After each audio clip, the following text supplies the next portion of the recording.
तो हेलो बच्चों, स्वागत है आपका सभी का इस चैनल पर।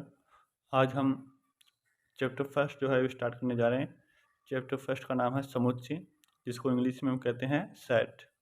अब क्या होता है समुच्चय? समुच्चय जो है आपको नाम से ही लग रहा है, समुच्चय का मतलब होता है समूह। ठीक है, समूह या फिर संग्रह से इसका मतलब है। अब क्या होता है समुच्चय? मैथमेटिक्स में इस टर्म्स का यूज़ क्यों किया गया, इस पद का यूज़ क्यों किया गया, और ये समुच्चय पद है ये क्या काम करता है, ठीक है, गणित में क्या इसका यूज है, तो देखेंगे यहाँ पर। तो फर्स्ट है समुच्चय। ठीक है, समुच्चय की परिभाषा देखेंगे। तो समुच्चय की परिभाषा आपको दिख रही है। क्या होती है समुच्चय की परिभाषा? वस्तुओं का सुपरिभाषित संग्रह या फिर समूह है, समुच्चय कहलाता है। अब यहाँ पर देखो, वस्तुओं का संग्रह या फिर समूह है, समुच्चय कहलाता है। लेकिन संग्रह जो समूह जो होगा वस्तुओं का, ठीक है, वो कैसा होना चाहिए? सुपरिभाषित। अब यहाँ पर सुपरिभाषित का मतलब क्या है? सुपरिभाषित का मतलब ऐसा है कि एक वस्तु जो है, जितनी भी वस्तुओं का हम संग्रह करेंगे, उन वस्तुओं में एक गुण जो है वो सामान्य गुण होना चाहिए, यानी एक गुण जो है वो सभी में कॉमन होना चाहिए। ठीक है, बाकी सभी वस्तुएं जो हैं अलग अलग होगी, समान वस्तुएं नहीं होगी। तो ऐसा संग्रह या समूह है जिसमें वस्तुएं तो क्या हो, अलग अलग हो, लेकिन उन वस्तुओं में क्या हो, कोई भी गुण या प्रॉपर्टी जो है वो क्या होनी चाहिए? समान होनी चाहिए। या आप कहते हैं कोई एक नियम या फिर कोई एक, जिसको बोलते हैं प्रॉपर्टी, वो क्या होनी चाहिए? समान होनी चाहिए। ठीक है, या फिर गुण बोल सकते हैं, या फिर कोई नियम हो सकता है, या फिर कोई सिद्धांत हो सकता है। ठीक है, तो उन सभी वस्तुओं में एक गुण या फिर एक समूह में एक नियम जो है वो समान होना चाहिए। अगर वस्तुएं तो क्या होगी? अलग अलग होगी, लेकिन उनमें कोई गुण या फिर एक सामान्य गुण जो है वो क्या होगा? जिसको हम कहते हैं गुण धर्म। ठीक है, उपनिष्ठ जो गुण होगा सभी में, उपनिष्ठ जो नियम होगा, उसे हम क्या कहेंगे? यहाँ पर गुणधर्म कहेंगे। ठीक है, तो यहाँ पर सुपरिभाषित का मतलब ऐसा है कि जो भी वस्तुएं हम लेंगे उनमें कोई ना कोई एक उपनिष्ठ गुण हो जरूर होगा, या फिर गुणधर्म जरूर होगा। ठीक, प्रॉपर्टी जरूर होगी, तो उसको हम बोलेंगे सुपरिभाषित। जब संग्रह का प्रत्येक वस्तु अन्य वस्तुओं से भिन्न हो, परंतु उसमें एक सामान्य गुण हो जो संग्रह के बाहर किसी दूसरी वस्तु में नहीं हो। ठीक है, इसको क्या कहते हैं? सुपरिभाषित संग्रह, या फिर इसको कहेंगे समुच्चय। ठीक है, तो ये तो थी समुच्चय की परिभाषा। ठीक है, अब समुच्चय जो होता है, कोई भी संग्रह या फिर समुच्चय जो है, उसे हम किस संकेत से या फिर इसको शो कैसे करेंगे, उसको किस संकेत से लिखा जाएगा, कैसे लिखा जाएगा? तो इसके लिए क्या करेंगे हम कि उसका जो संकेत जो होगा, ठीक है, समुच्चय का जो संकेत होगा वो क्या होगा? हमारे अंग्रेजी के जो लेटर्स होते हैं, अंग्रेजी के वर्णमाला के जो अक्षर होते हैं, उनसे तो अंग्रेजी के बड़े अक्षर से इनको क्या करते हैं? इंगित करते हैं या फिर व्यक्त करते हैं। ठीक है, किससे? बड़े अक्षर से। फॉर एग्जाम्पल देखें, जैसे ए है, बी है, सी है, डी है। ठीक है, तो इन बड़े लेटर्स से क्या करेंगे हम? इस समुच्चय को इंगित करेंगे या फिर व्यक्त करेंगे। ठीक है, अब इसके बाद में समुच्चय के अवयव। अब समुच्चय क्या होता है हमने देख लिया, इसको कैसे रिप्रेजेंट करेंगे, कैसे हम इसको इंगित करेंगे या व्यक्त करेंगे, तो इसको संकेत क्या होगा? तो समुच्चय का जो संकेत होता है वो होता है अंग्रेजी के बड़े अक्षर से इसको हम व्यक्त करते हैं, इंगित करते हैं। ठीक है, अब इसके समुच्चय के अवयव। अब यहाँ पर अवयव हम किसको कहेंगे? तो यहाँ पर अवयव का मतलब होता है कि उसके क्या क्या इसके अंदर छोटे छोटे पार्ट्स होते हैं, उनको हम अवयव कहते हैं। तो यहाँ पर जिन वस्तुओं का हम संग्रह करेंगे या समूह बनाएंगे, उन्हें ही हम क्या कहेंगे? अवयव।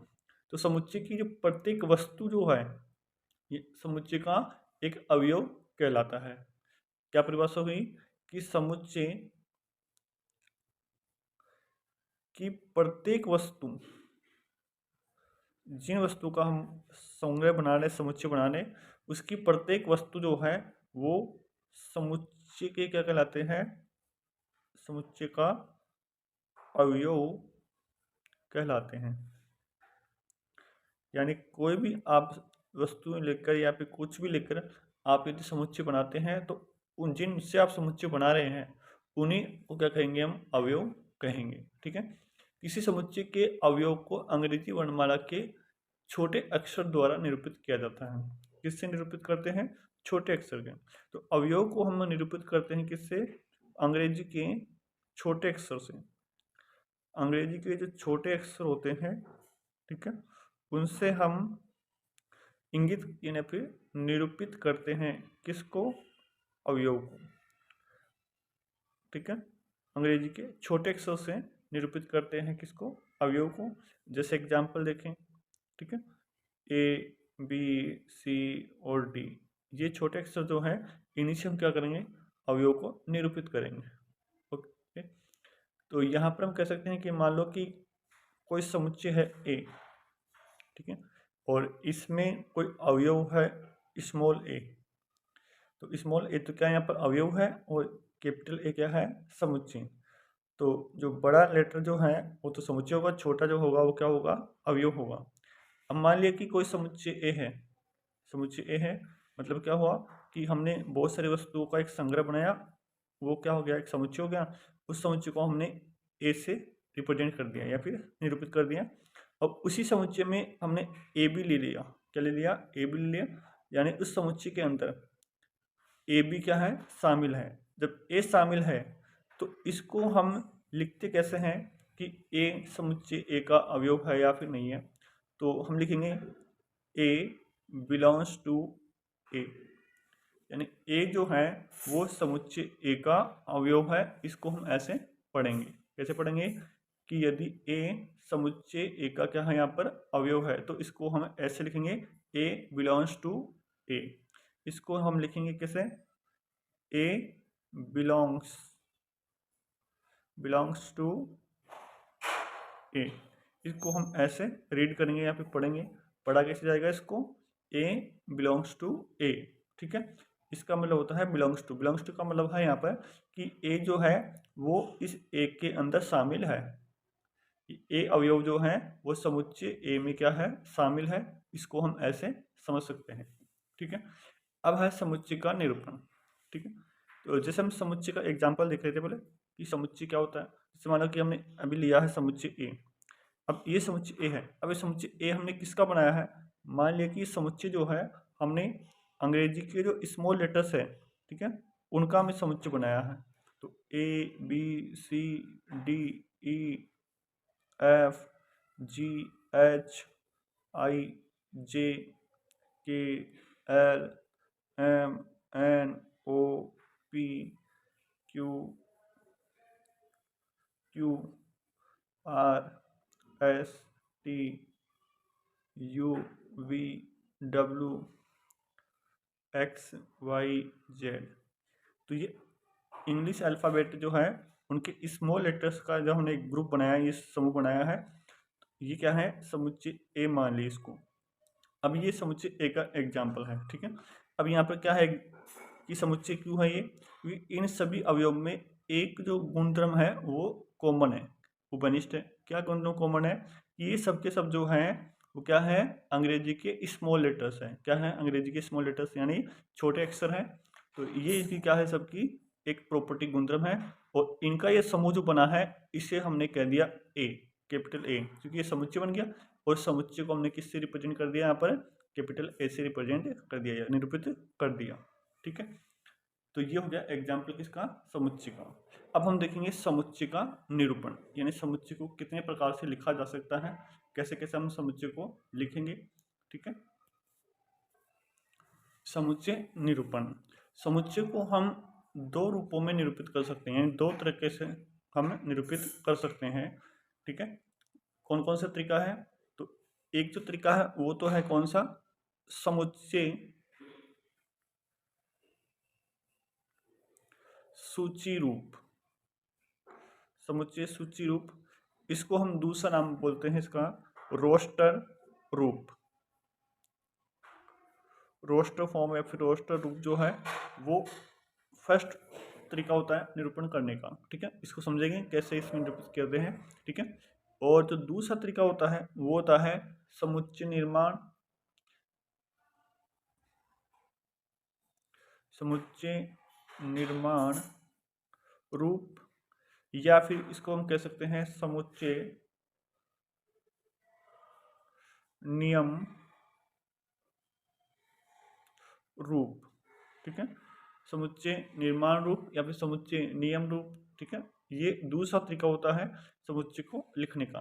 तो दो तरीके से हम समुच्चय को निरूपित या फिर लिख सकते हैं, एक तो सूची के रूप में या फिर रोस्टर रूप जिसके कह सकते हैं इसको, और दूसरा तरीका होता है समुच्चय निर्माण रूप या फिर समुच्चय नियम रूप, ठीक है।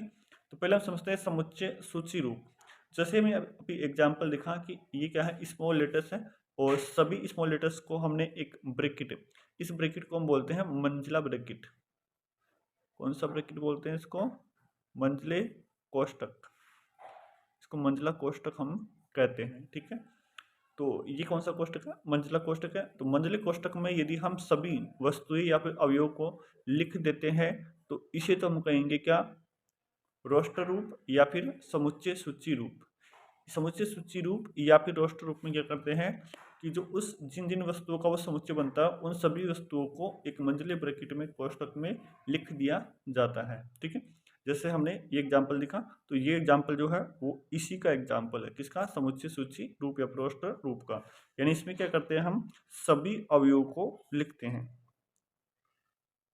सभी अवयवों को मंजिले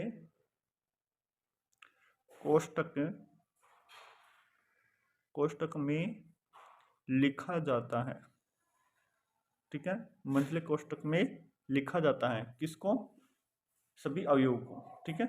इस समुच्चय में इस प्रकार का समुच्चय बनाएंगे, उसमें सभी अवयवों को मंजिले कोष्टक यानी इस टाइप का कोष्टक जो होगा, ठीक है, उस कोष्टक में हम लिखेंगे किसको? सभी अवयवों को। दूसरा तरीका होता है समुच्चय निर्माण रूप या फिर समुच्चय नियम रूप। इसमें हम क्या करते हैं, सभी अवयवों को नहीं लिखते हैं। इसमें क्या करते हैं, एक कोई भी उन सभी अवयव जो है उनकी जगह एक हम स्मॉल लेटर्स ले लेते हैं और उस स्मॉल लेटर्स को हम किसी नियम या फिर कोई भी रूल जो है उसके अंदर लग रहा है, कोई गुणधर्म लग रहा है, उस गुणधर्म को हम लिख देते हैं उसके साथ में, ठीक है। लिखते हैं तो इसको भी किस में है? मंजिले कोष्टक में लिखते हैं। लेकिन इसको देखो कैसे लिखेंगे, जैसे मान लो कि एग्जाम्पल है, इसको हम लिखेंगे किस में? समुच्चय निर्माण रूप में। तो ए इक्वल्स टू ब्रैकेट, यहाँ पे लिखेंगे एक्शन, एक्स के साथ बाद में या तो आप क्या लगाओगे, जैसे विसर्ग का सिंबल होता है ना, वैसे लगाना है, या फिर आप लगाओगे कैसे? ये वाला लाइन, ठीक है। तो या तो खड़ी लाइन यानी पूर्ण विराम या फिर विसर्ग, दोनों में से एक आपको लगाना है। इसका मतलब क्या होता है? इसका मतलब होता है इस प्रकार, क्या होता है इसका मतलब यहाँ पर? इस प्रकार, यानी मान लिया कि ए जो है वो किन्हीं अवयवों का समुच्चय है, एक्स अवयवों का क्या है? समुच्चय है। और एक्स यहाँ पर क्या है? तो यहाँ पर एक्स के अंदर जो नियम लग रहा है, यानी इन सभी को हमने क्या मान लिया? एक्स मान लिया। क्या मान लिया? इन सभी को एक्स मान लिया। और ये सब क्या है? तो एक्स यहाँ पर क्या मानेंगे? एक्स क्या होगा? एक्स होगा कि एक्स जो है वो अंग्रेजी के छोटे अक्षर है, ठीक है। अंग्रेजी क्या है? छोटे अक्षर है। ये नियम हमने लिख दिया। यहाँ पे एक की जगह हम एक समुच्चय है और समुच्चय को हमने अवयव से रिप्रेजेंट किया, तो अवयव यहाँ पर हम क्या लिखेंगे? सभी की जगह एक अल्फाबेट ले लेंगे, ठीक है। सभी अवयव की जगह एक ही अल्फाबेट आपको एक्स लेना है और उस एक्स में नियम बताना है कि एक्स है ना वो आपने किस किस की जगह लिया है। तो एक्स जो है वो हमने लिया है अंग्रेजी के छोटे अक्षर, यानी सभी छोटे अक्षर जो है उन सभी को हमने क्या माना? एक्स माना है और हमने इसको एक्स रिप्रेजेंट कर दिया। तो इस तरह से हम लिखेंगे, तो इसे हम कहेंगे क्या? समुच्चय निर्माण रूप। क्या कहेंगे इसको? समुच्चय निर्माण रूप। इसमें हम जो अवयव लेते हैं उन सभी की जगह एक अल्फाबेट लिखेंगे और उस अल्फाबेट को हमें देखना है कि क्या नियम उसके अंदर लग रहा है, कौन सा नियम लग रहा है, उस नियम को आपको एक्स के अंदर रिप्रेजेंट करना है, निरूपित करना है, ठीक है। आज के लिए इतना ही और बाकी हम इसके बाद में आगे पढ़ेंगे नेक्स्ट वीडियो में, ठीक है। यदि आप चैनल पर नए हैं तो सब चैनल को सब्सक्राइब करें, लाइक करें वीडियो को और ज़्यादा से ज़्यादा शेयर करें अपने फ्रेंड्स को, ठीक है। Thank you for watching.